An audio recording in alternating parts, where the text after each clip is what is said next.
Hello and a very warm welcome to the Late Breaking F1 podcast presented by Harry Eade, Sam Sage and me, Ben Hocking, back for the penultimate preview.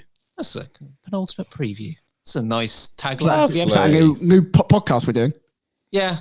Qatar Grand Prix coming up this weekend. We've only got 2 left. That's the summary of things.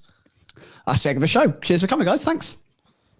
If there was a race that didn't fill me with any excitement, it would be the Qatar GP. No, I'm going to disagree with you, actually. I thought last year was phenomenal. Better disagree with him. This is a preview for a F1 race. Just getting out there now, it sucks. If there was a race that didn't fill me with any excitement, it's the Monaco Grand Prix. That's fair. It's Qatar. Everyone's allowed one, but for me, it's Qatar.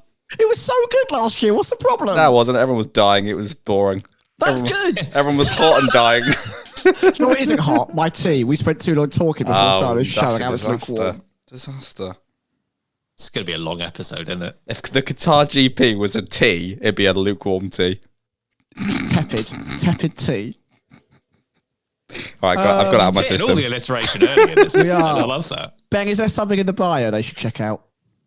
Yeah, we'll take a break from hating F1 for a moment because that's our new thing. Cheers, Harry.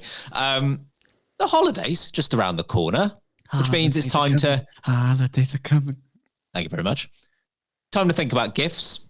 Good news, I can help you out with that because if you have a Patreon account, new for November as well, you can gift a membership to that special someone in your life, whether it's a friend or a family that just needs a little bit more late breaking. You can gift a membership. Anything from 1 to 12 months. All of the tiers are available for that as well. So we'll include the link in the description. We'll have the regular Patreon link as well, but the one that you'll be looking for is has /gift at the end. Click on that one and you'll be able to gift a membership to that person that desperately needs more late breaking, which is everyone. Give the gift of late breaking this Christmas. I've got visions of someone on Christmas morning opening up, wrapping something, an envelope. Oh, a late breaking Patreon gift. It's exactly what I wanted. How did you know? Man who doesn't understand value of money is like, you can't have spent that much on me. Just 1 month at the lowest tier. It's a good point. That guy must be easily pleased on Christmas Day and birthday. He's just like, no way, you bought me this, a Kit Kat. It's an avocado. Thanks. Oh, good. Oh, another bit of housekeeping as well. If you want to check out the description of this episode, it is full this week. Ooh, good read. Absolutely packed full of goodness because also we're doing our yearly survey. We love to hear what you think, your thoughts, your feedback, any ideas. We want to keep our finger on the pulse of how everything's going, what you're enjoying, what you're not enjoying. So if you could just take 5 minutes out of your day, it's a very short survey. We would greatly appreciate it because we just want to keep making great content for you. That's what we love doing. Good news is that's the end of housekeeping. So we'll actually move on to the Grand Prix that Harry can't wait to preview. Qatar Grand Prix coming up this weekend. Sam, we saw in Las Vegas, Mercedes claim their first 1-2 of the season, their first 1-2 since Brazil in 2022. George Russell now has 2 wins on the year. Lewis Hamilton now has 2 wins on the year. But we have seen from them before, they haven't necessarily capitalized on some previous wins. Do you think they can keep up their form from Las Vegas? No. So I'll be short and sweet on that one. Through all the reasons that we discussed previously when it came to Vegas, both in the preview and the review, they just don't operate at a track like Qatar. The setup of the track for a start seems very fast-flowing, fast-paced, and you kind of go back to a track like Zandvoort, which was incredibly undulating, very fast corners, not a lot of short corners. They weren't particularly great there. They weren't fantastic. Equally, combine that with the fact that it is hot, hot, hot. As Cheers, Murray. As Murray Walker once said. Hot dog. Hot dog. If you want to know where that comes from, check out the Patreon or gift it. And it is not good for Mercedes. They cannot stand the hot conditions. They warm up their tyres very, very quickly, unlike a lot of the grid, which means that hot conditions means that they overheat their tyres quickly. The car can't stay cool. It can't run in dirty air behind a lot of cars behind them. And apart from literally kind of 2 exceptions this season, they're not fast enough to be clear of everyone else where they can run in clean air and it not be a problem for them. I think we're going to see a complete flip of Vegas. I think they'll probably be the slowest paced car on track out of the top 4. And I think, unfortunately, Hamilton and Russell, who were so buoyed by their performance in Vegas, hoping that they could carry it on forward to the next Grand Prix, are going to be sorely disappointed that they will be struggling to finish inside the top 6 once again. Well, Mercedes, not a lot of optimism from Mr. Sam Sage. Wouldn't hold out much hope based on the intro. You're going to get optimism from Harry, but we'll wait and see. Do you think they can keep up their form from Vegas? Optimistic, Harry. Look, I largely agree with Sam because, firstly, Mercedes' form has been up and down, well, for 3 years, I guess, but this year as well. It's been hard to read. The temperature thing, I think, is a good point because they just don't seem to operate well in hot temperatures. So that would suggest that this isn't going to be a good weekend. However, Mercedes fans, I will give you some optimism or reason to be hopeful. Before Lewis Hamilton turned in on George Russell at turn 1 last year, oh yeah, they looked really good, and Russell came back pretty handsomely throughout that race. Did he get a podium in the end? I can't remember, but he had a good race. I think. Yeah. And had Hamilton and Russell not come together in that first corner, it would have been super interesting to see where they would have been involved in that race. So I'll give you that as a point of optimism, and because the cars haven't changed that much since last year. But I think the biggest question mark is just Mercedes and their understanding of their own car, which. I know we've said this a lot before, but I love the Mercedes come out of a race weekend where they've done well and gone, I don't know that's happened. You look clueless. This is great. I'm having a great time, but why? How are we here? Alpine are like, why doesn't that work for us? We never know anything. Why don't we know why we're bad? I think largely I agree with Sam. I don't think it's going to be as competitive, but I'll just like I said, I'll just sprinkle that bit of hope in the air for bit of hopium for Mercedes because they were pretty good here last year. So I'll leave that as my positive note. Optimistic Harry. I like that as a new character for this podcast. Thank you, Ben. Las Vegas, I know we spoke about the Las Vegas race in the Las Vegas review, as you would probably expect. And we gave credit to Russell and to Mercedes, but I'm not sure I went far enough. Like, it was a really dominant weekend for Mercedes in that they did a clean sweep. They were fastest in every session. Like P1, P2, and Q2, Lewis Hamilton was fastest. P3, Q1, Q3 in the race, Russell was fastest. So... And of course, Lando Norris got the fastest lap, but that was related to a late race pit stop. They were dominant. And George Russell won that Grand Prix by 12 seconds ahead of the next non-Mercedes car. That was pretty much what the gap was after the first round of pit stops, right? So you feel like if he needed to show a bit more, there was probably a bit more in there. Having said all of that, I would be surprised if they can continue that form because... we've seen really since they won in Belgium, not a lot in between Belgium and what we had the last weekend. You referenced Zandvoort, Sam. They were 7th and 8th there. Monza, they were 5th and 7th. We saw them in Austin. They got 6th and a DNF. Like, it hasn't been a good run of form whatsoever. And again, the only podium they got in that run was a 3rd place finish for George Russell at Baku, which was looking like it was going to be a 5th place finish. So Las Vegas might have just been a bit of a weird outlier. I've seen some people compare it to Turkey 2020, which I think is a fair shout. If you're unaware or you weren't a fan at the time, we went back to Istanbul in 2020, largely due to the pandemic. First time we'd been there in about 10 years. And it was basically an ice rink. And it made for a very entertaining Grand Prix, but it was tough to actually judge the teams. It might be similar with the Vegas Grand Prix being in such cool conditions. I think maybe they can be competitive in quali. I'd be surprised if they're competitive in the race. McLaren versus Ferrari is the only live championship battle now that the Drivers' Championship is done and dusted. So 2 races to go, those 2 teams, and potentially Red Bull are still hanging about as well. Do you think that after both Ferraris beat both McLarens at Vegas, Sam, Can they cut that gap even more and make this a really thrilling finale in Abu Dhabi? Yeah, I think that Ferrari are favourites for this Grand Prix. If you look at the trend across the season, where we seem to get a seemingly hot Grand Prix, Ferrari do seem to come out on top. You saw that they struggled in the likes of Silverstone. They weren't great in Belgium. They weren't fantastic in the likes of Zandvoort. Weren't good again previously in Grand Prix that had a chillier tone like Canada. That was actually their worst Grand Prix of the entire season. But if you look across the season where it's been hot, Australia, they were very strong. Swinging that, yes, a DNF, of course, to Verstappen. But the Ferrari looked positive there even at the start of the season. Then you get to the likes of COTA, you get to Mexico. They were very strong at these very warm circuits that have got a lot of fast-moving corners. I also think that Qatar is going to continue that trend. McLaren, seemingly in these very, very hot conditions, not able to replicate those results that they have done in certain other areas where they've been stronger. They were better at the likes of Hungary. Now, Hungary can be hot, but it wasn't particularly hot this time around this year. They were obviously very good at Baku. Again, more street circuit, different vibe to Qatar, not as hot as we're expecting it to be. I do think that the track is going to suit a Ferrari over a McLaren here.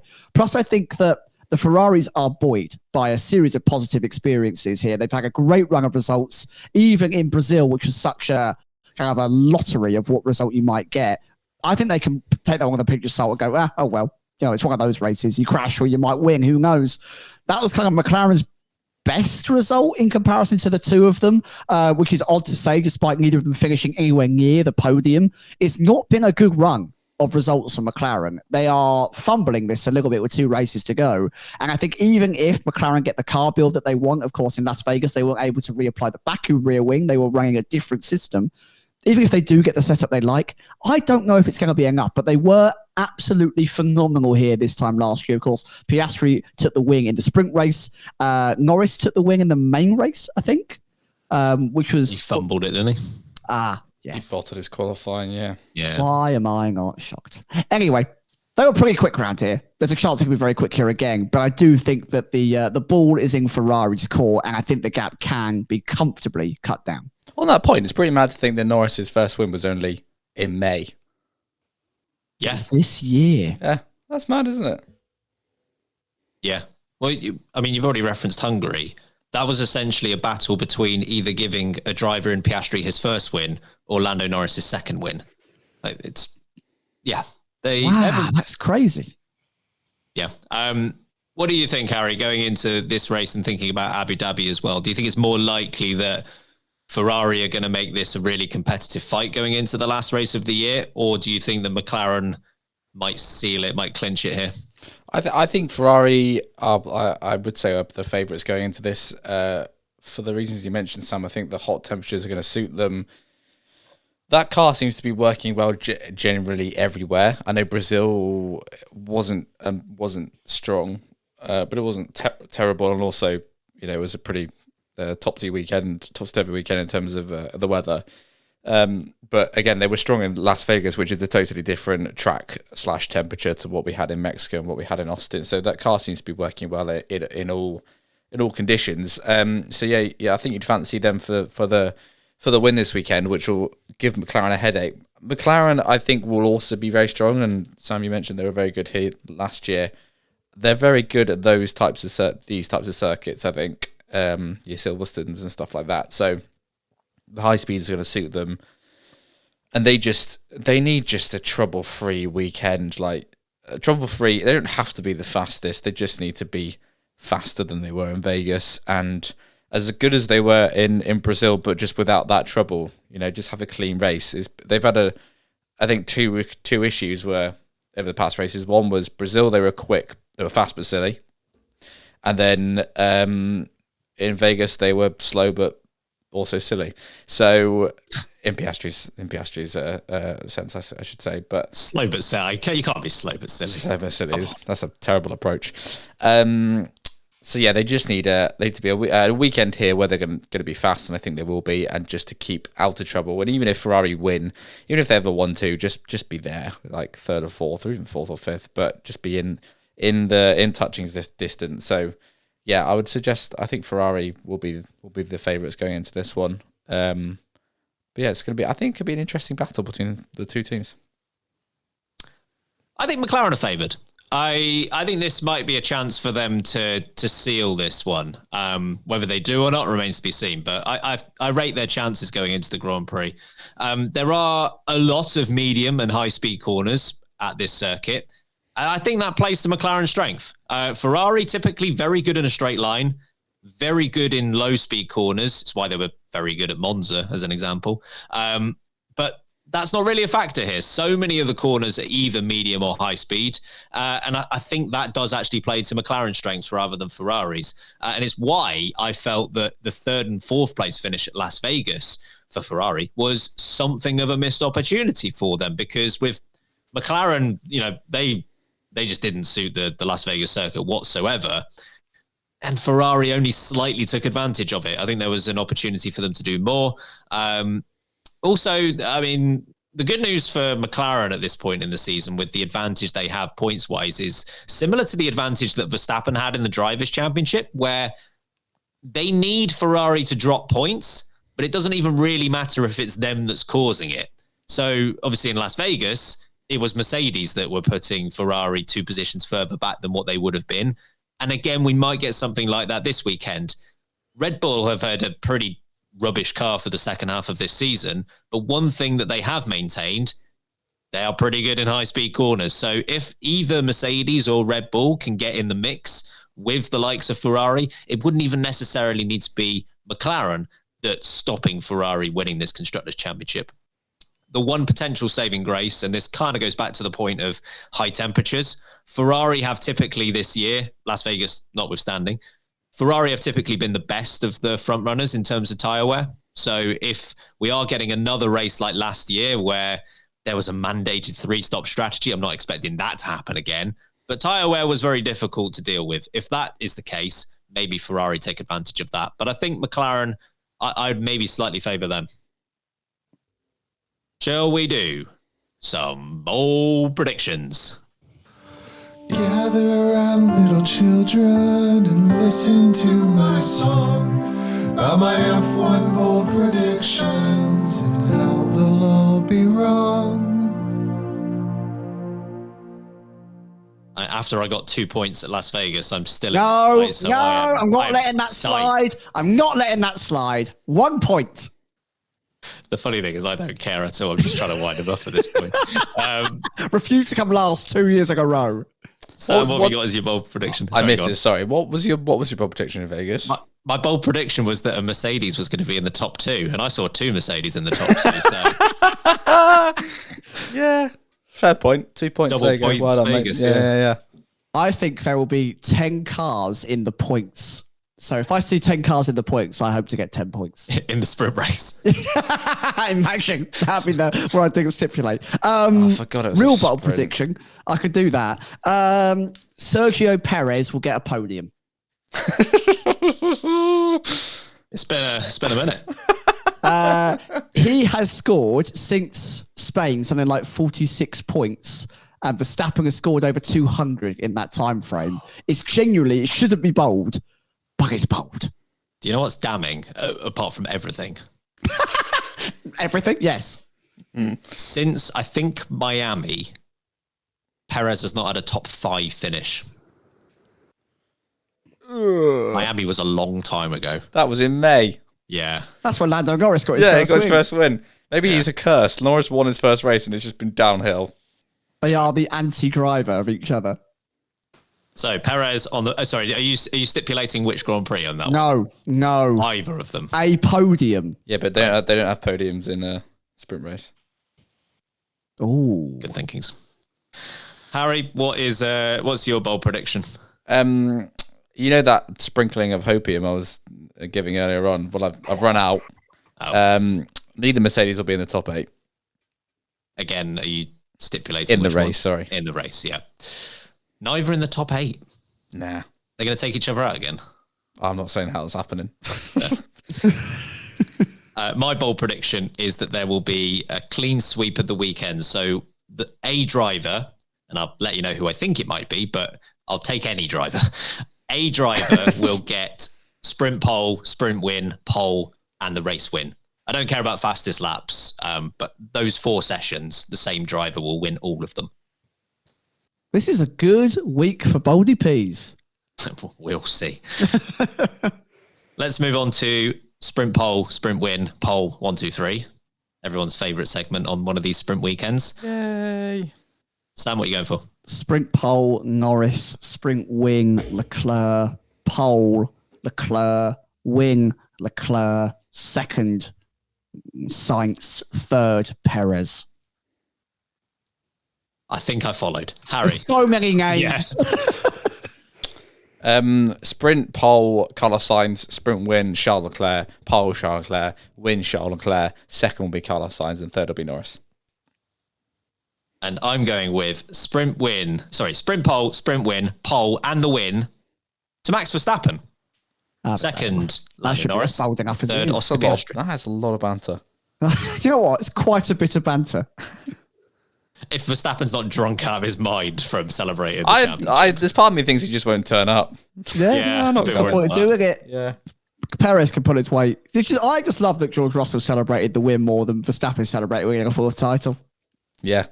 Fair. He was walking around champagne covered for hours. Vegas, baby! I can't do that again. Right. We are taking our first break at this point. On the other side, an 11th team in Formula One. 11? Ooh. Oh, baby, there's 11. God's sake. Welcome back, everyone. It's time to turn our attention to the news that came out yesterday as we're recording this, 2 days ago as you're listening to this, which is that Cadillac and General Motors will enter Formula One as an 11th team in 2026. As part of the statement, Andretti, not mentioned, although it will be the same base operation that made up the proposal earlier this year. And of course, with the power unit, there is still a plan for General Motors to produce their own one, but it won't be for a couple of years. At the moment, the rumours are that it might be Ferrari that step up to the plate and supply this team. Alpine is so going to give over their engine, aren't they? Here, would you like a Renault engine? Lots of left over. It's really good. Got a load of spares. We don't want them, though, but you can have them. We recorded something for social media in terms of our instant reaction. But Sam, now that you've had a little bit more time to think about it, is your reaction still, My reaction is still, yeah, 11 teams. It's been what? How long? A decade since we had 11 teams at this point? Oh, 20... before Manor left, right? 15? Right, so by the time they come in, 16? yes, essentially a decade. 16. No, they'd gone by then. Oh, Yeah. okay. I think so. Yeah, all right. My point being, it be a while. And I love more cars on the grid. More cars on the grid means many things. More seats for drivers, more cool liveries to look at, more potential for very competitive sessions, more things to laugh at when it goes horribly wrong. There's a lot of good things to come out of this. I am still very, very excited.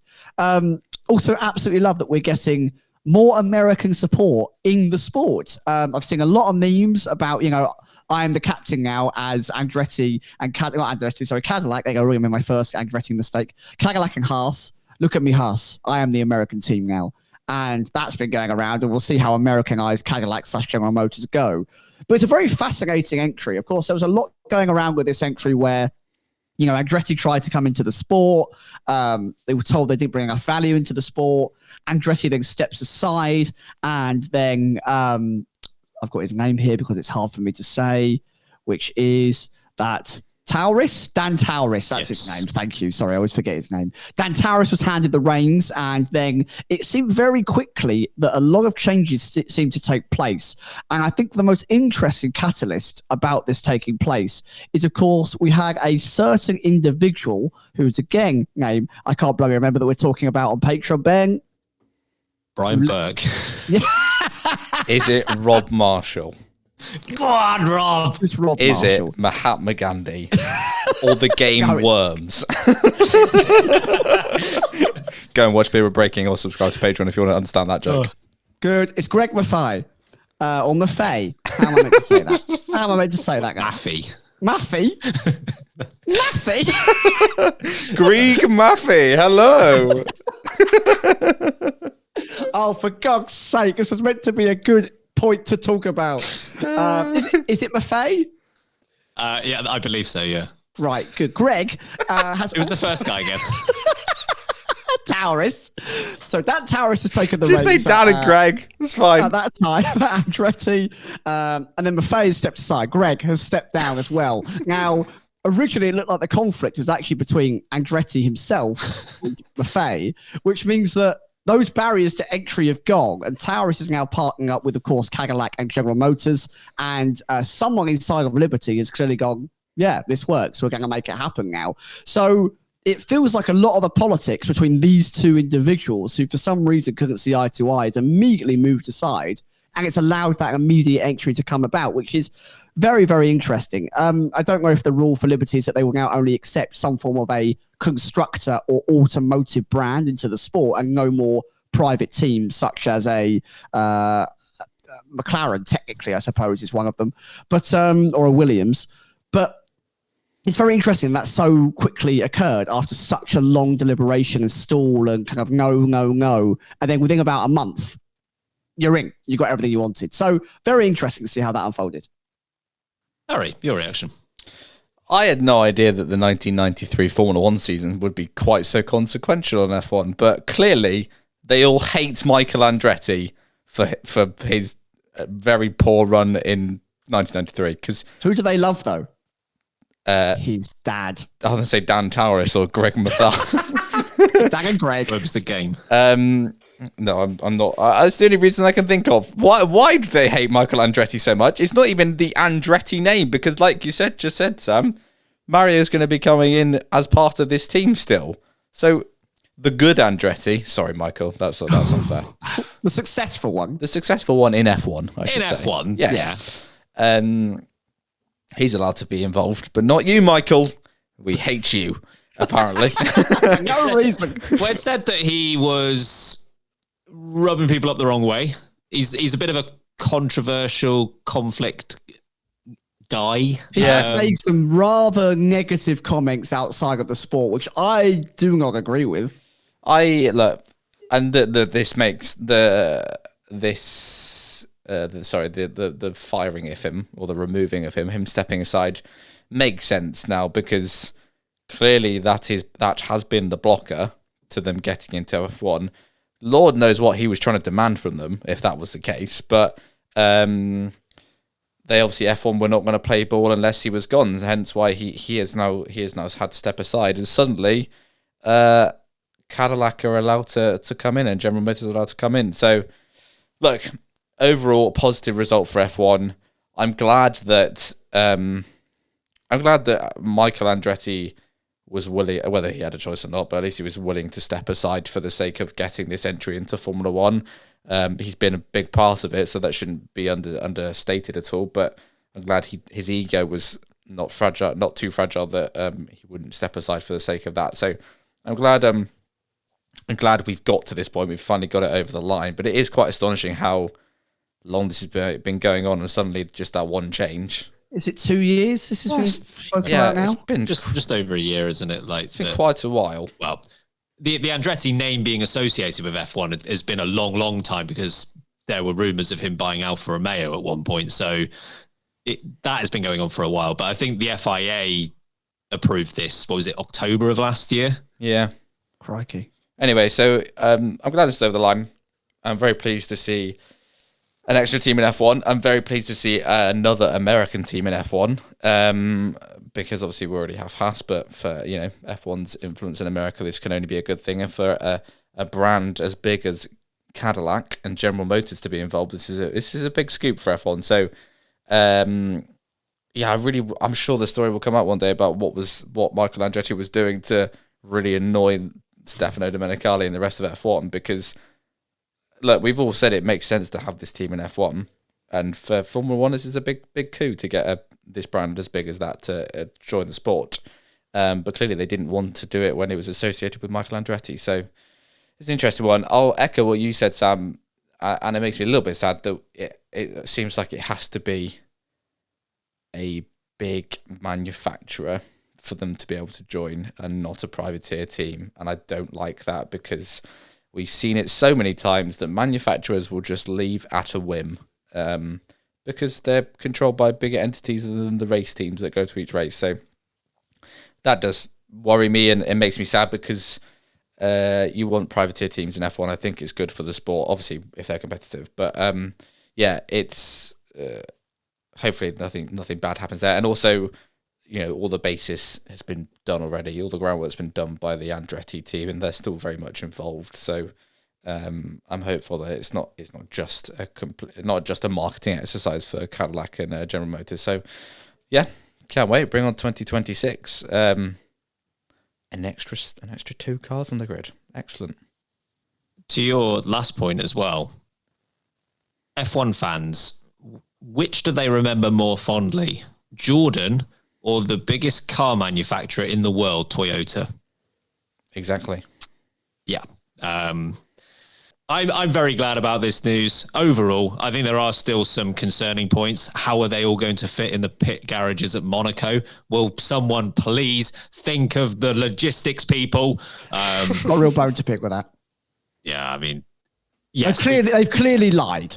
That's what's annoyed me. We've got around the stupid things that weren't actually an issue to begin with. And I'm very glad that this has happened.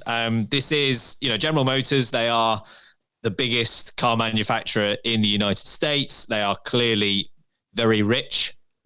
That I'm not saying that's the only thing that will matter when it comes to Formula One. Again, going back to Toyota, they had plenty of money. They didn't win much. But you can't win without money. You can lose with it, but you can't win without money, and they will have that sorted out.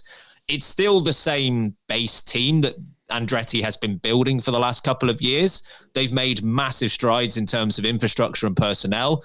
And I think in a couple of years' time, if this project does go well, we can look back at 2024 and say, thank goodness they kept investing when they were told no, because otherwise they would be at a massive deficit if they were approved now and they hadn't done that. They've still got a long way to go, but the foundation of a successful team is at least there.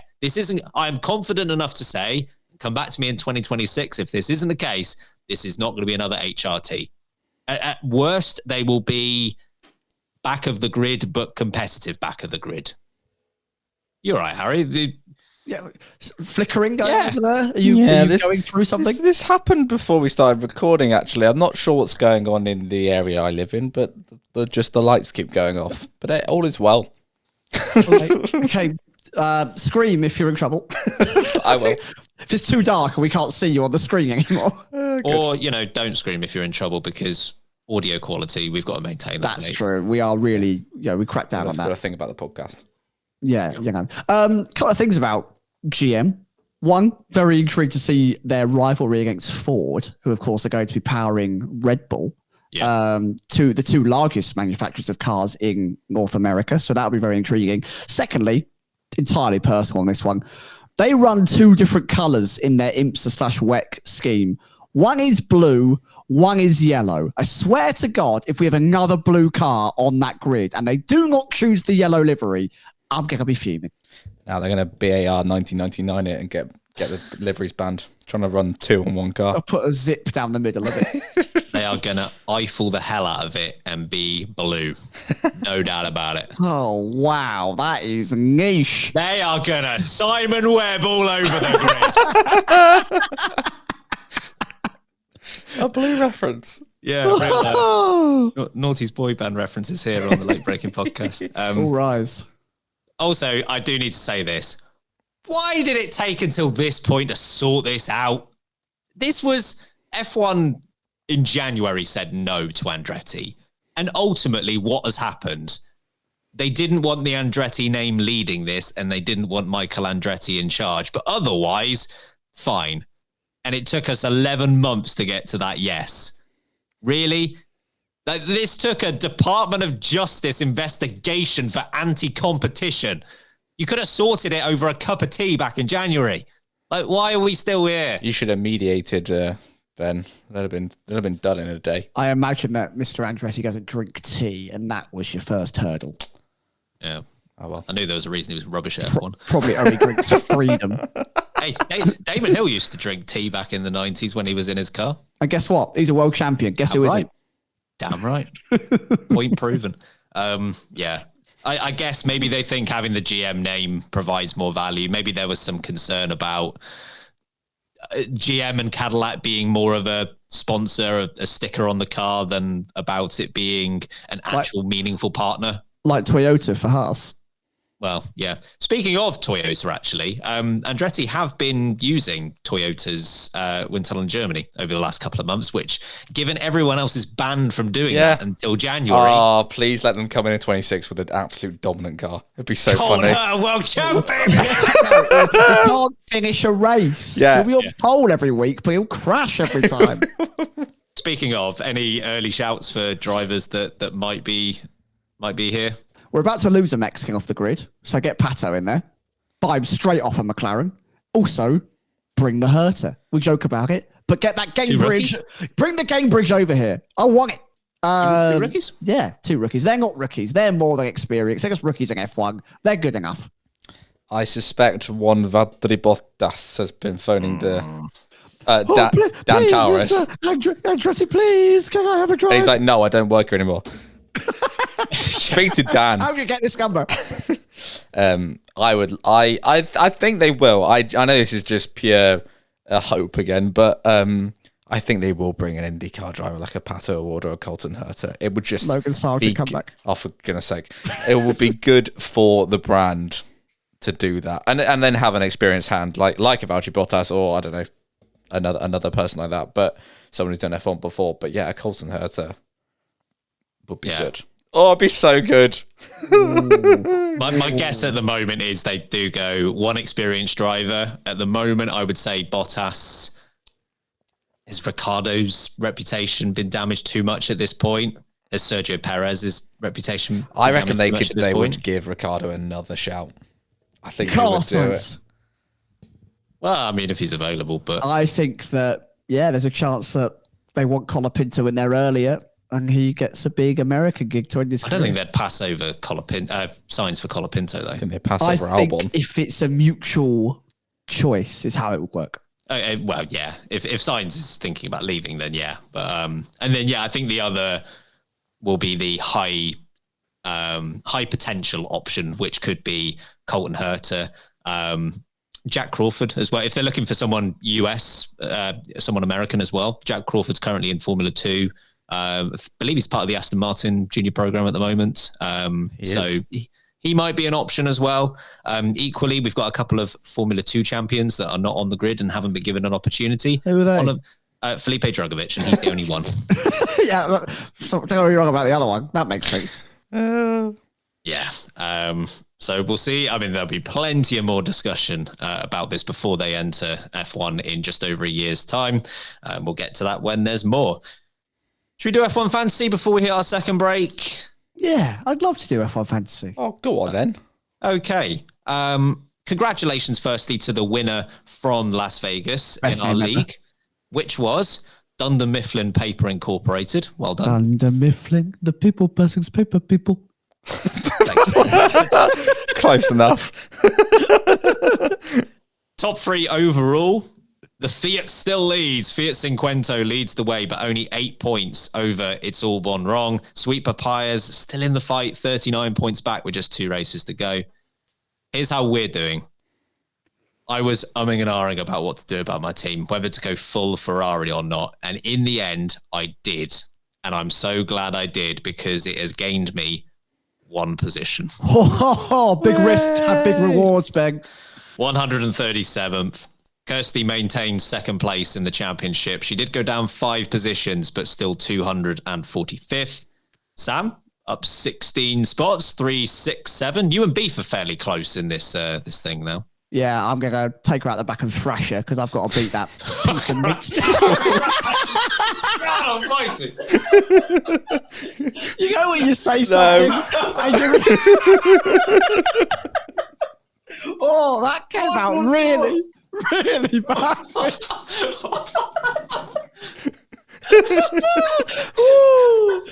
Oh no. Sam, you can't take Beef round the back and thrash her. Oh, I'm going to put that on the list. The quote list.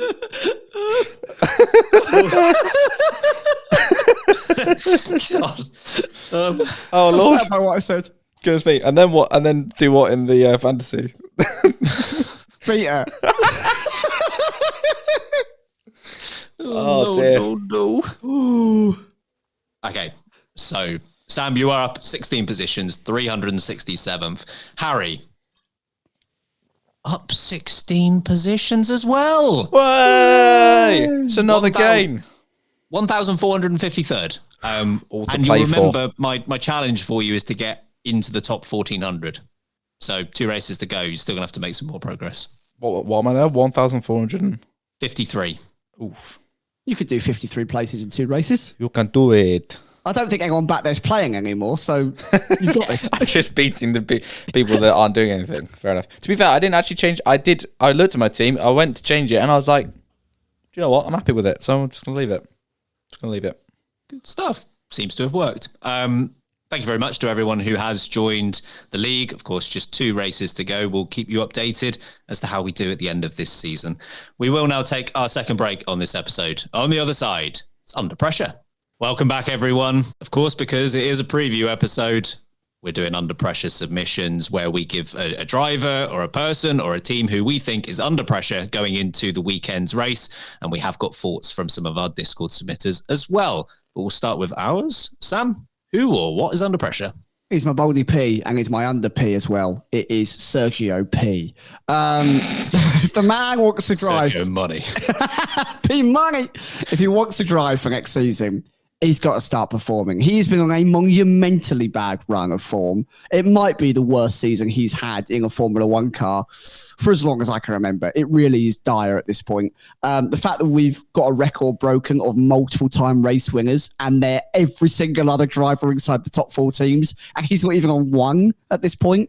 Not a good look. I think he's in trouble. He needs a good couple of races to end this season if he's got any chance of sticking around. A news report came out that they're going to discuss it in a board meeting at the end of the season. So, not great. But Sergio Perez needs a result. Hence why my bold prediction is him getting a podium. Harry, who's under pressure? My under pressure is the Qatar track. Oh, God, here we go. No, not because I hate it, but just... the curbs, which last year were just shredding tyres. You already referenced they had to do mandatory 3 stops. Yeah, shred it. Shred it. Don't make them again. And B, it was so hot. I know the Qatar track can't help it, the temperature, but it was not Under a great. pressure, the weather. It was it was not a great look for F1 last year when we had drivers who couldn't. Well, Logan Sargent didn't make it in the race because he felt so ill, and a lot of them were not well afterwards. So, just the Qatar track in general. I'm going with Ferrari because, as mentioned, they're in that Constructors Championship battle, and they're the ones that are under pressure to catch up to McLaren. They need to put the pressure on. Piastri has struggled a little bit as of late, so maybe they take advantage of that. And we know that the lineup of Norris and Piastri is inexperienced, even if it's talented. They haven't been in a championship battle before. Leclerc and Sainz have the championship, have the experience advantage on these two. Maybe they can use that to full effect here in Qatar. But what have we got from our Discord, Mr. Reed? We have got plenty. Thank you everyone for submitting. First up, we have Ferrari's strategy team. Buongiorno, boys. Ferrari strategy team here. Under pressure this week is Charles Leclerc's blood pressure after he had his mighty rant after the race. So Carlos Sainz can't be doing anything silly, or else Charles Leclerc will fight him, I guess. Ciao. Ciao. His response to being told to pick up, please, is just phenomenal because it's so like he's seeing red at that point. I can't repeat exactly what he says, but it's just there's nothing funny about his response. Just, yeah, I'll pick up whatever you want. Yeah, but I don't think he didn't know the radio. Each other. He didn't know the radio was on still, right? Because he was like, "Oh wait, sorry about that. I didn't know." Yeah, it's something like, "Yeah, you bleep pick up rubber." It's such a bad response, isn't it? It's such like a childhood comeback. Got him. But also exactly our response. Yeah, exactly. Next up is walks. What's up, late breakers? My under pressure submission would be just the Qatar Grand Prix itself, because of the matter of fact of last year being so hot. You had Logan Sargent, who DNF'd because he was feeling unwell. and you also had, who was it, Ocon, that threw up inside of his helmet, and just the hot weather temperatures all around the track. Yeah, I agree. Cheers, Walks. I thought that was going to be Christopher he was driving Walken. an Alpine. Oh, it's the worst experience of my life. Whoa. You know, it's under pressure. You know, you got the under pressure. It's the emphasis on the under pressure. They're braking. Next up is Scuderia Donkey. Hi guys, that time of the week again. Under pressure submission for the Qatar Grand Prix is Ferrari. 17 years, guys. Don't balls it up now. You're that close to winning the world title. Take it to McLaren. Take it to Red Bull. Cinch it. Love the podcast, guys. Did he? Hang on. Did he just say cinch it? Yes, he did. Goodness me, what a Rylan reference. Clark. What a reference that is. Yeah, man. Goodness me. Next is Wet K-Mag. Gene Hass's close personal friend here, Wet K-Mag. My under pressure is the Williams mechanics. Seems those guys can't even go to the bathroom or enjoy time with their families without having to repair a car. Love the podcast. Join the Patreon. That's so true. Those guys are a tough ride. Christmas Day under the tree, and they're just fixing a front wing whilst they're doing it. I saw a good meme today, which was just a cartoon, and it's like, you've only got 1 year mechanic experience. We asked for 7, and then the person's like, yeah, I work for Williams, so like, you got the job. That's good, that. Next up is Katie Racer, who has actually done 3 submissions. The How many first, have they done?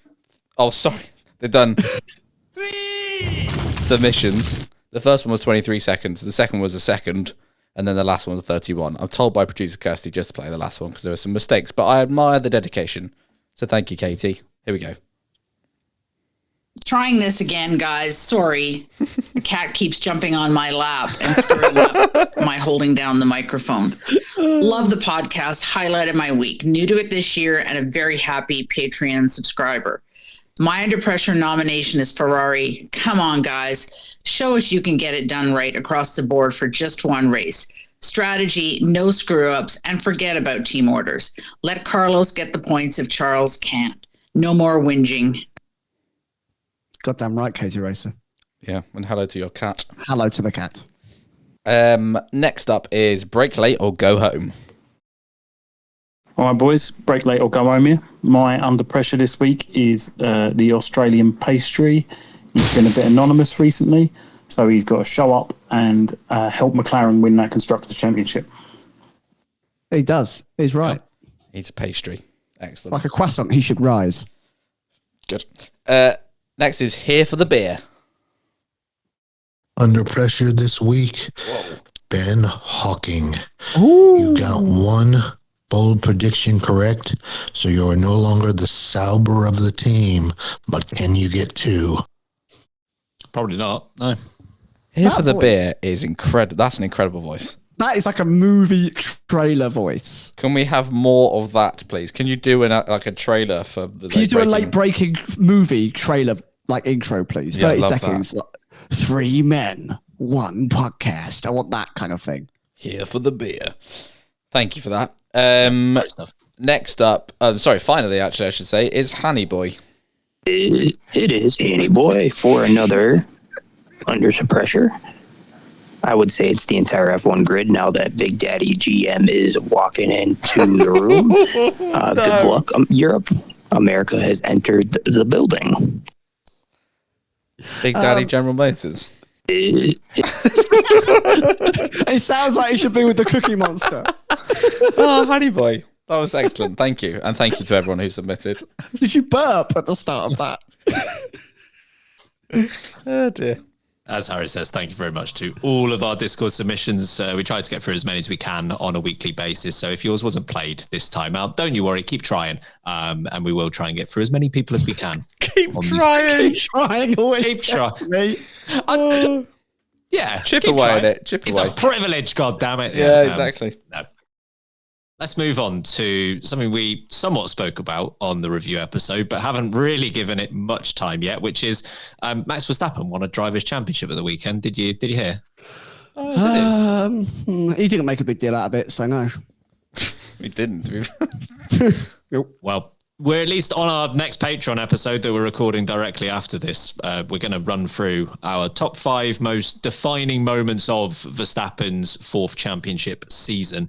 But the question, at least for this segment, Sam, is it his most impressive one yet? It's definitely different, isn't it? He's managed to do it in a number of different ways. First time around, going toe-to-toe with Lewis Hamilton, and whether you like the story or not, came out on top as the champion. 2022, of course, bit different. Had to go up against Ferrari, got the job done there by kind of the midpoint where Ferrari fell off themselves. 23 was so impressive, so historic. You know, winning every single Grand Prix, apart from whether his teammate won or Sainz, the only non-Red Bull driver winning. And that was pure domination, record-breaking, really, really historic, something that we'll talk about for decades to come. But this was so difficult for him. You have to argue, since potentially the Spanish, maybe the Austrian Grand Prix, he's not had the best car at all. And arguably, since after the summer break, he's probably had the 3rd fastest car more regularly than he hasn't. So the fact that he's been able to pick up points where his rivals have not been able to beat him, he's been able to not lose points in the championship fight where he's been nowhere near the podium, he has been able to still pick up great successes like Interlagos, which was absolutely sensational. Just shows you how, one, consistent he can be, and 2, how advantageous he could be of a situation that maybe doesn't benefit here from time to time. He really was going up against the odds. I do think that he wasn't the favourite from essentially the summer break, and I do think that he should have been pushed all the way down to the final race of the season. So yeah, definitely the toughest. One of the most impressive things I've seen for a long time from a driver winning a title. Pat himself on the back, lad. What an absolute success story it's been for you. I think all of them have been impressive in their own right, and I completely agree with you that he's won 4 championships and none of them have been done the same way, and that in itself is a skill. Obviously, it wasn't his fault that in 2023 he and the team had no challenges, and he did what he needed to do to utterly dominate that season.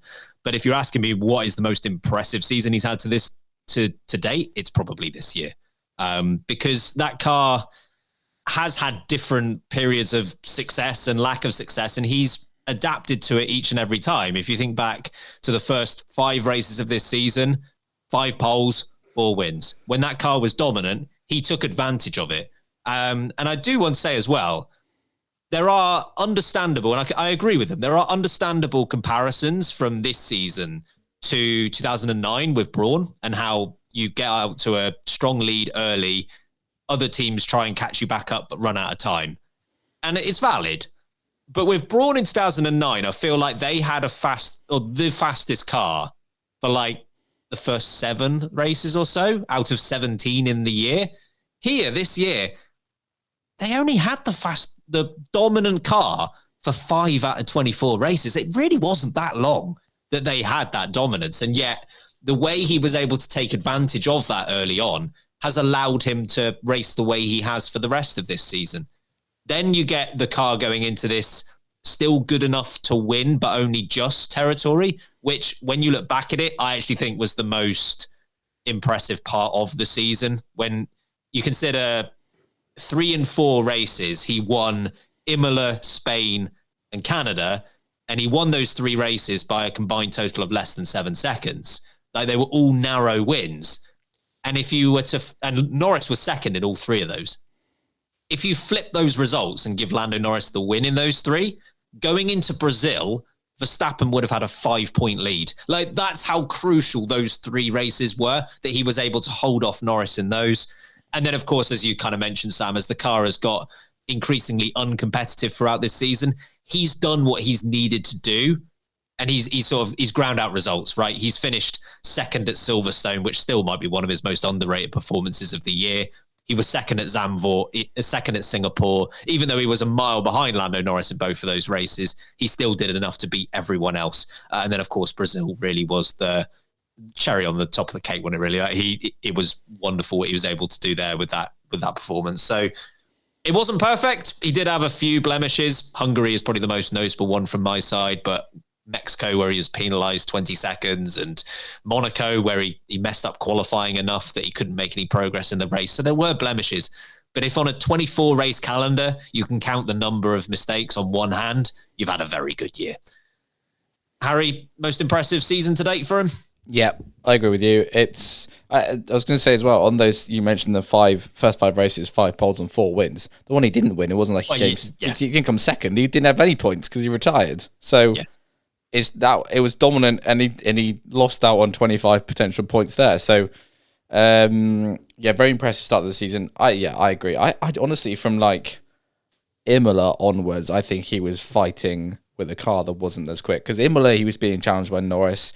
We get to Spain, it wasn't the fastest car, and he's been sort of fighting that battle ever since. And it's a testament to his skill that he's been involved in that fight enough, but been mature enough to pick up points, good points everywhere where he can. Like I said, there are a couple of blemishes. Hungary, obviously, springs to mind. Mexico wasn't pretty, but aside from that, he's been so consistent that it hasn't mattered that he's not had the fastest car, and that's been his secret weapon this year. I think he's just been so consistent in any race he's come to, even when the car doesn't look like it's capable of doing what he's making it do. And then you mentioned Brazil, that's the cherry on the cake for him. But yeah, it's been very impressive from Verstappen, and I think easily his best year in Formula One. And I think he probably doesn't feel it now, but I think he would look back on this if he only ever scores 4 championships. He could look back at this in years to come and go, yeah, that was probably the best one of the lot. So yeah, he's been highly impressive in 2024. I think GP said this to maybe F1 TV afterwards. He said the worrying thing is for other drivers, Max just seems to keep getting better each year, and I think that's a very fair point. I don't think he's hit his ceiling yet either, which is a worry for everyone else, I think. That's very scary. I think, because like we said, not hit his ceiling because there are still some blemishes this year. Imagine if he gets a perfect season. Yeah, I mean, I would argue that 23 was obviously pretty close, but even then, it wasn't perfect, was it? But like you said as well, Ben said with 23, he didn't need to be perfect. I'm not saying it was just down to the car. He was very good in 23, but he didn't need to push himself as much as I think he has. No, I do agree. Beating Perez like every single race would have been better, but yeah. But yeah, so 2024, I think will go down as his best one so far. Post-race comment from Max Verstappen after winning the title. He says he could have won it in a McLaren and a Ferrari as well.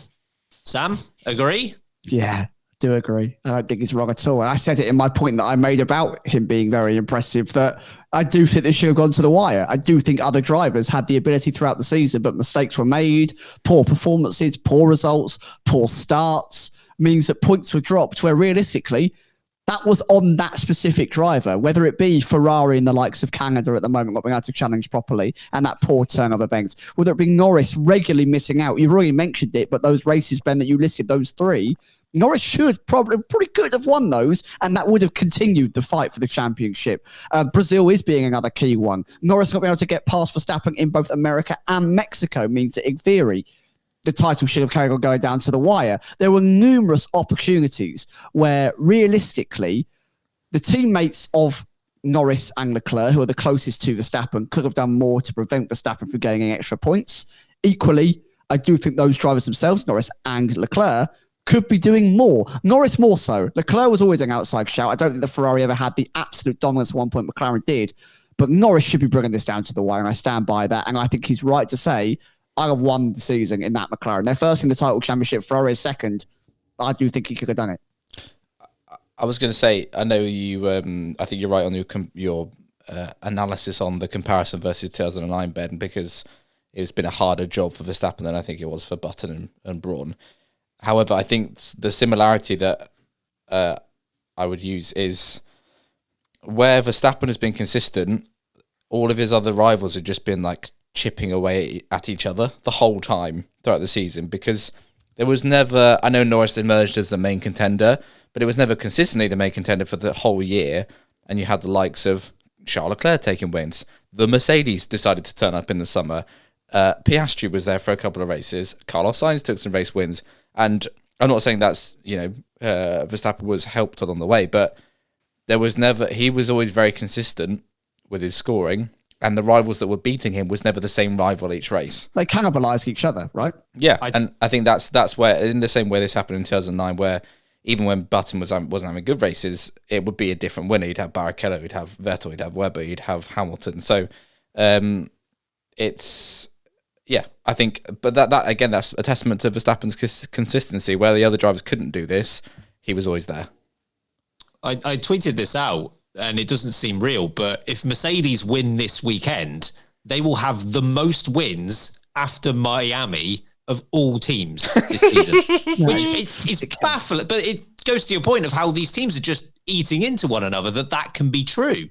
Like, Verstappen won the same number of races as Norris after 4 Grand Prix this year than what Norris has done the entire year. Like, that's... You're right. It's just all of these teams have eaten away at each other. Do you think he could have won in both of those teams, Eric? I think so, yeah. But sorry, that was meant to finish that with that conclusion. But I think Verstappen is consistent no matter what car you put him in. And that was really my point. That I know some of the mistakes were McLaren and Ferrari based, not necessarily their drivers, but I think Verstappen can be as consistent in any car he drives, to be honest. So yeah, I think it's a fair statement to make. My short answer to both is McLaren, yes. Ferrari, maybe. I think Ferrari, it might still be ongoing at this point. I'm not convinced they'd have wrapped it up by now in a Ferrari. He'd have murdered the pit wall by now. Fair. And you know what? Rightly so. Valid. We condone murder on this podcast. I do think he'd have won it in a McLaren. I just want to make the point separately that isn't getting a lot of attention, and kind of rightly so. We have been at various points this year quite critical of Lando Norris and his approach to the championship battle, some of the races that could have gone his way that haven't. He deserves a lot of credit for a great season, Lando Norris. He's done a very good job. And even though it won't result in a championship, bear in mind that at the beginning of this season, he was 24 years old without ever having won a race in F1. And the fact that he has at least put up a fight to this point, I still think is largely impressive. What's his crime? Losing out to the best driver on the planet. Like, yeah, we should really sue him for that. Like, he's been great. Verstappen's just been better. Okay, so Norris has had some highlights this year, and we'll give credit to some of those, I'm sure, in our sort of post-season episodes. But I think Norris has, and I've been with some of these points, Norris has taken a lot of slack for not being as close to Verstappen as he could have been.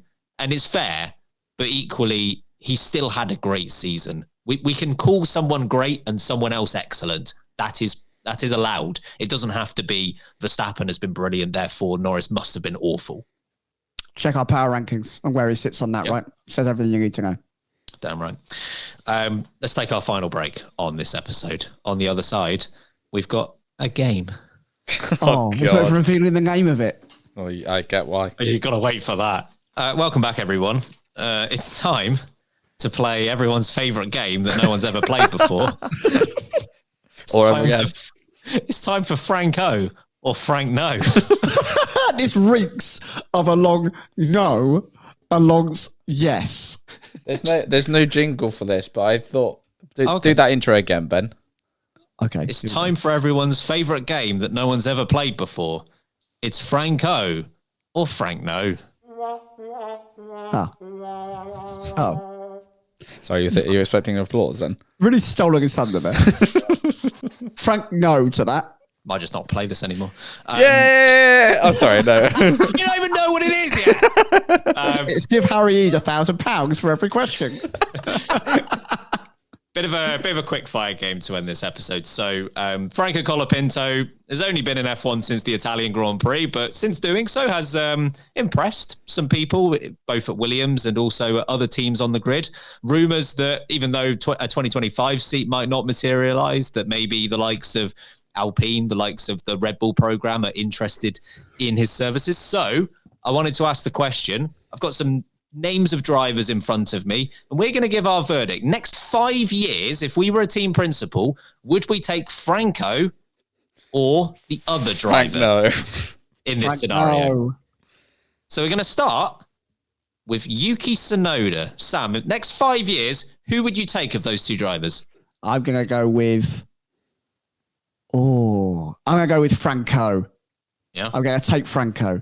I've seen a lot of Yuki, and I absolutely love him. But I think Yuki will always just be a really good Formula One driver. Franc-o is rough around the edges right now. We've seen it as his pace get that car up against the wall multiple times. But boy, when he's on it, he's really bloody quick. So I think I would be willing to take the risk on his ceiling being higher overall than lovely Yuki, who is just very, very good. Harry, Franc-o or Franc-no? Yeah, Franc-o. I agree. It's not even whether his ceiling's higher, but I think we've reached Yuki Tsunoda's ceiling, and it would be better to try and see where Franco Colapinto's is. So yeah, I'd go Franco Colapinto. It's close. I've got Yuki Tsunoda's back just on this one. I like the progress that Tsunoda's made this year and last year, because I thought after 3 years of his career, it was probably time for him. Instead, I think he has pushed on. So I've seen just enough from Yuki Tsunoda that I'll give him the edge on this one. Next up, Tsunoda's current teammate, Liam Lawson. Harry, Franco Colapinto or Liam Lawson? I would go... Well, it's tricky. I think I'm going to go Franco again. Yeah.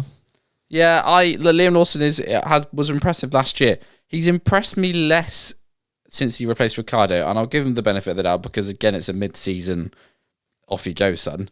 But particularly versus Tsunoda, it's been quite up and down, and I didn't back Tsunoda then, so I think on the basis of that logic, I'll go with Franco. Sam? Yeah, this is actually far trickier than the Yuki and Franco one. They're very similar in their positions in their careers at the moment, filling in towards the half end of the season, coming out of a rookie career, a junior career rather. Lawson was so good in DTM and in Super Formula.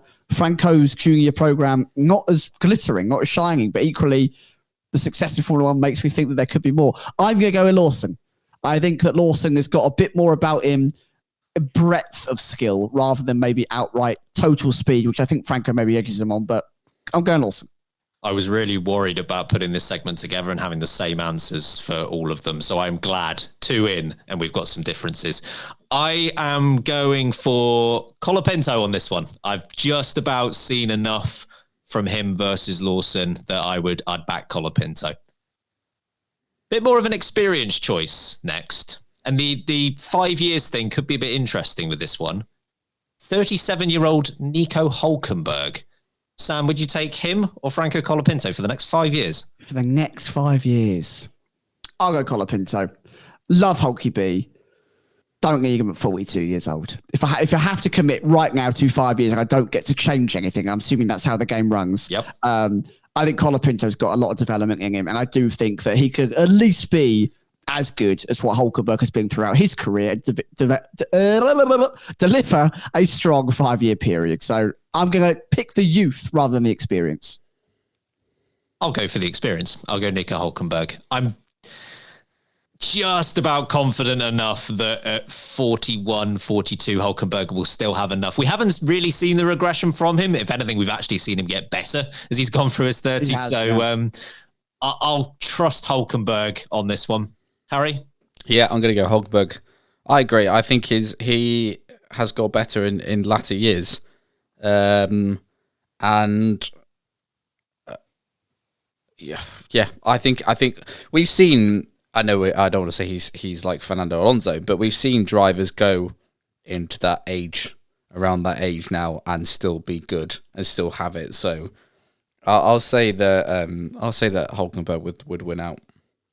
All right, two more drivers left. Firstly, we've gone from experience. We're now going to go to youth. So much so that this person has never done an F1 race before. If you say terrible chat, I swear to God. Sam, would you take Franco Colapinto or Andrea Kimi Antonelli? Ooh, it's very hard to compare here because I've never seen. That's what team principals have to do, though. That is. I saw someone say they want more. No. That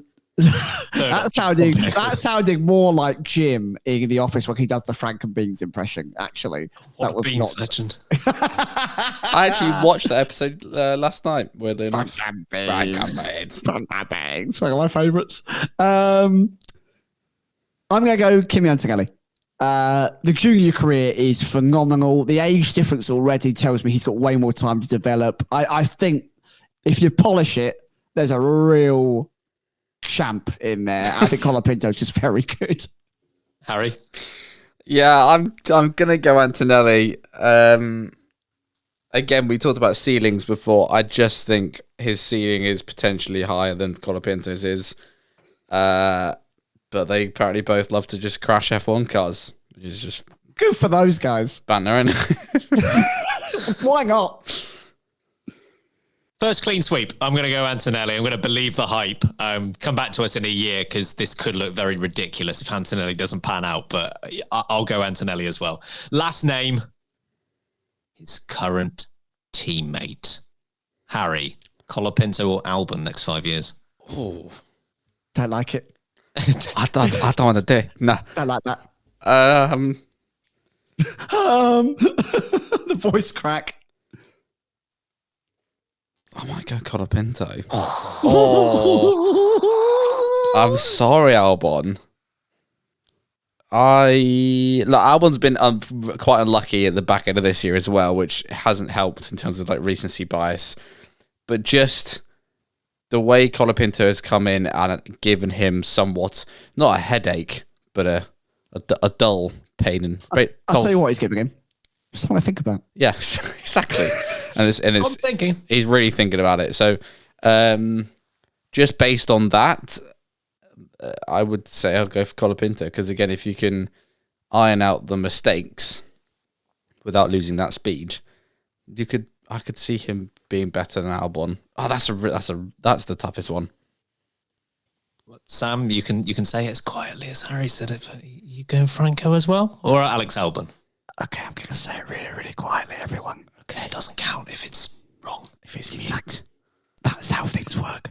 I'm going to say Colapinto. Yeah, I just think that Albon is finally up against someone worth being up against and immediately has competition. And that's not to say that Albon currently isn't better than Colapinto. I believe that he is. But in time, in those 5-year period that we're doing with this game, I think Colapinto probably could maybe go on to achieve more. That feels I feel a bit dirty saying that. I feel quite horrible. So, Ben, say something horrible so I don't feel as bad. No, I'm going Albon. Of course you are. I understand the struggle, though, because you're right. The fact that he's come in straight away and challenged Albon is a great sign for Colapinto's future. And the fact that Albon has had less than stellar teammates does worry me. But I've just about seen enough from Albon to give him the nod here. But I agree with what you said, Harry. This was probably the most difficult one of the lot, hence why it was last. So that concludes the first and only ever appearance of Franc-o or Franc-no. Until we get another driver called Frank. Yes. Hope you enjoyed, folks. Good segment. I liked it. I reckon you should try and make more drivers' names into other words that can be used. Cool. I'll try and do that. But in the meantime, I've got a better than good segment. Got a great segment. An unbelievable segment. In fact, it might be the greatest segment in all of podcasting. It is the LB question of the week. I wonder sometimes if people think that something's gone wrong with their car radio. I hope so. So go on, be funny. What? I can't hear anything. And then they're just me really loud. Week. We asked the question because we really don't know the answer to this. What were the Ferrari mechanics doing rather than getting out into the pit lane to service Carlos Sainz at the Las Vegas Grand Prix? Can I just say, firstly, over 150 responses for this one. I think it might be the biggest one we've ever had. You guys really love getting involved on this. Thank you. Thank you for the engagement. Thank you for being a part of the community. Thanks for getting involved. There's some great answers.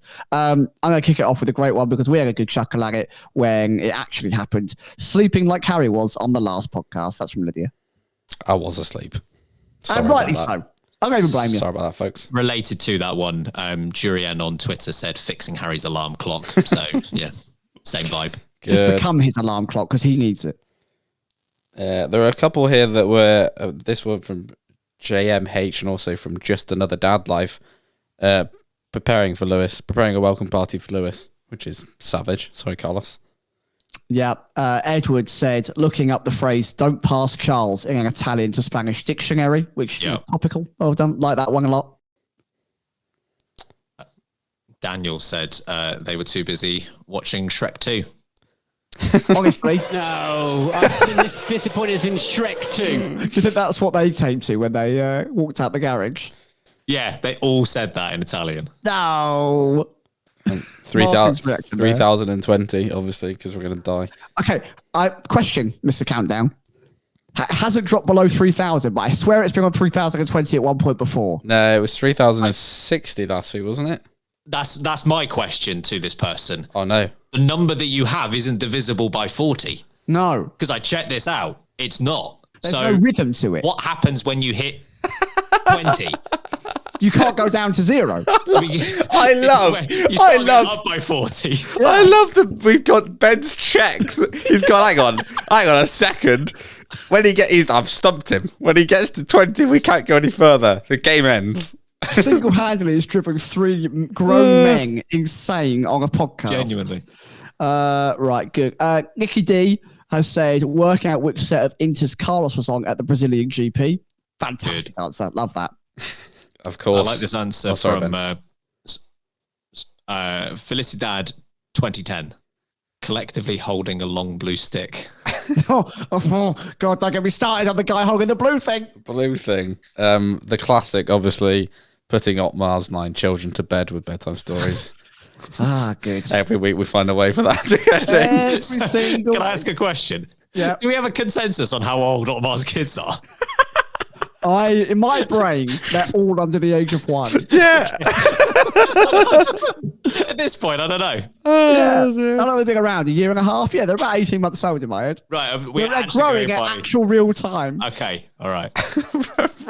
We've Rosie, Ramble On with Rosie, who we met at the live show. We did. Having Spaghetti Lady in the Tramp style, which is funny because the obvious misread again. Having Spaghetti Lady. Who is Spaghetti Lady? Spaghetti Digger Lady. Spaghetti Digger Lady is a great character that I'd like to really make a regular. There were a lot of we are checking, they were checking comments. Griffin was one of them, but there were plenty of those out there. Yeah. Ellen's has taken the opportunity to roast the 3 of us by saying that we were annoyed that Max wasn't celebrating enough when he was crying. Okay, so I didn't hear this because the only thing I heard, he was not crying. No, I haven't heard him cry either. But if he was, I stand corrected. Who was crying? Your mum. Your mum? I've got that from Charles Leclerc. Sure. Yeah. Got him. I hope your mum's okay. I think so. I think she's lovely. That's excellent. So many, but, Craig hiding from the Duolingo owl because they've been skipping their lessons. Duolingo gets a lot of rep on this answer. Duolingo, if you'd like to sponsor the show, you're welcome to. And Chris said, debating on which is better, the American version or British version of The Office. I will side on the American Office version for this one. Yeah, me too. Anything else? I'm not going down to the hidden comments for me. Don't have any. Ben, come on, give an answer. It's close. Like I feel like when the American Office was very close to the British Office in like the early seasons, the British Office was better. But then the American Office became its own thing, at which point it becomes difficult to compare them, I think, in the later seasons of the American Office, if that makes sense. Yeah.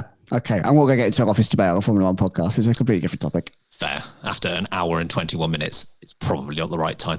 Yeah. Yeah. And we've also said Frank and Beans in a silly voice. Frank-o.